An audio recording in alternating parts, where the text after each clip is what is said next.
Chinese Premier Li Qiang met with U.S. Treasury Secretary Janet Yellen in Beijing, the two discussing the significance of putting China-U.S. relations back on the right track. Yellen says Washington wants a healthy economic competition, but defended trade curbs imposed by the U.S. on security grounds.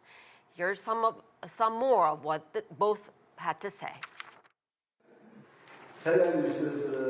You have long been engaged in China-U.S. exchanges and cooperation, in particular China-U.S. economic and trade relationship.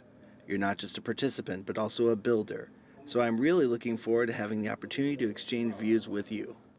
We seek healthy economic competition that is not winner-take-all, but with a fair set of rules that will benefit both of our countries.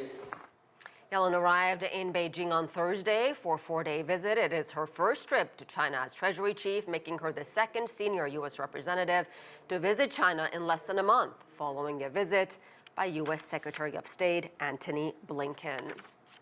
For more on what Yellen's visit could mean for China-U.S. relations, let's turn to business executive Ryan Patel, who specializes in global market strategy and trade.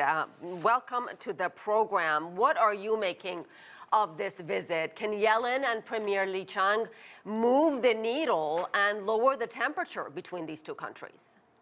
Well, I would hope that there'd be more of a conversation that they could move the leader to the needle. But I want to be very honest. This is kind of to show that, you know, this conversation is starting to happen. Do I expect anything to be concrete of some kind of development plans? Probably not. But this is important because, you know, for Janet Yellen to come there, it's her first time out there, to show both to China and to say these words out loud, that they are needing each other, and the U.S. wanting China to be a partner, I think changes the rhetoric from a couple years ago or a handful of years ago to what that relationship is going forward. So is it needed? Is it a plus? Sure. But we still need more conversations to be communicated with concrete plans, which I don't think you'll get on this trip. Interesting. Well, Ryan, if you're China, what do you need to hear from the United States? And if you're from the United States, what do you need to hear from the Chinese side? Yeah, I think China was clear. At least they wanted to meet halfway on certain things. And I think if you're China, you wanted to see U.S., you know, kind of maybe there's some olive branches or some kind of leeway of some kind of partnership on places that were tough in negotiations, or at least moving toward the right direction. I don't know if, like I said, to be able to get a solution on this trip is probably pretty tough, but just any kind of movement to show that kind of partnership, I think if you're China is great. If you're the U.S., I mean, to ensure that, you know, that communication lines are open. I think Janet Yellen mentioned that a couple times in her conversation. And so what does that mean for the U.S.? What does communication and to be able to work on some projects moving forward to change this kind of tense rivalry, as I would say, or in that healthy competition that the U.S. is talking about?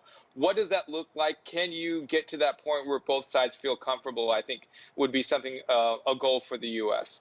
Well, we both know there are areas, thorny areas, that these countries are far apart. But there are areas, perhaps, where they can manage the differences, even cooperate with each other. Can you talk a little bit about that part? I mean, let's be honest, it's trade, economic trade. They both need each other. We both know that they need each other.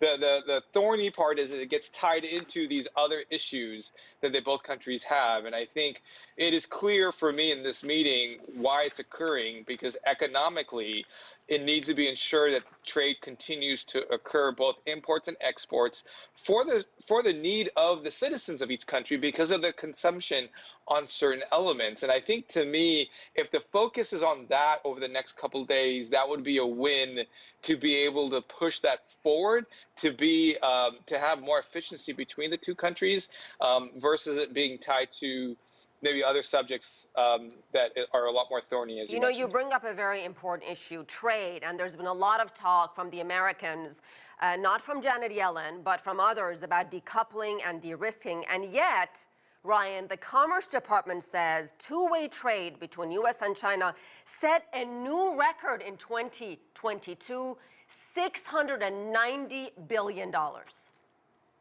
Yeah, I mean the word decoupling to me is the way it's being used. I mean, let me be clear.